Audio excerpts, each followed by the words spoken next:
Hello folks, welcome to another video. So in this video we are going to actually see how does source code disclosure works. So we are actually going to hack a website using source code disclosure, and we are going to reveal an information that should not be visible to the public here. So based on that information, people will be able to hack this website itself. So we are going to see what kind of information this website revealed without knowing, and we are going to find exactly to solve this problem here. So this is a simulation of a website. This is not an actual website, as you guys know from previous videos. So this will have a lot of pages, and we are going to find some pages that should not be revealed here. So in order to do that, what I'm going to do is I'm going to the path called as robots.txt.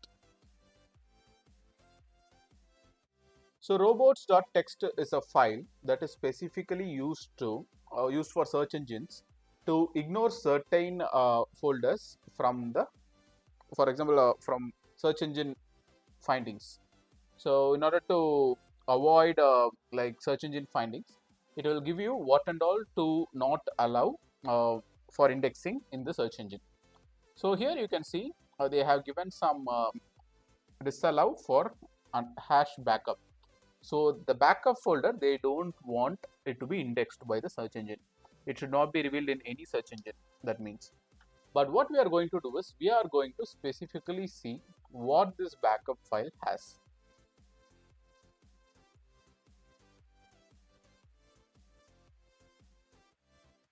I think we have to remove this robots.txt. Now we got which folder we need to go. You see there is one file here, product template java.bak.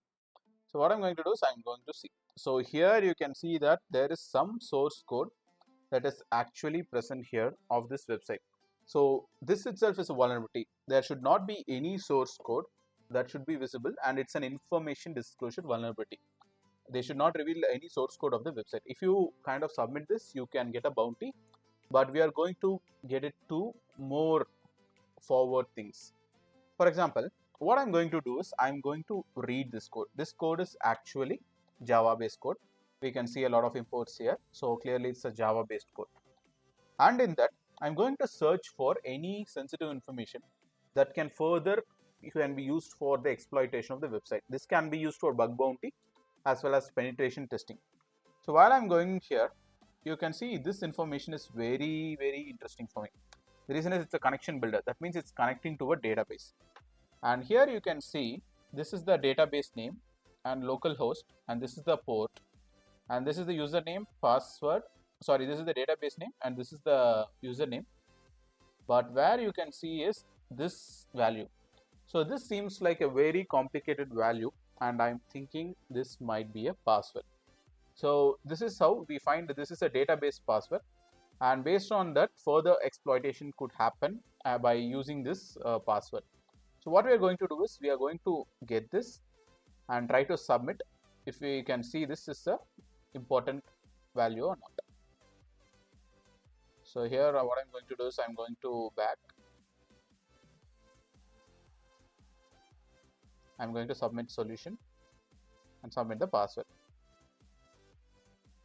And as you can see, we successfully found a Postgres SQL password and have solved this problem, and we have found some sensitive information which resulted in an information disclosure vulnerability.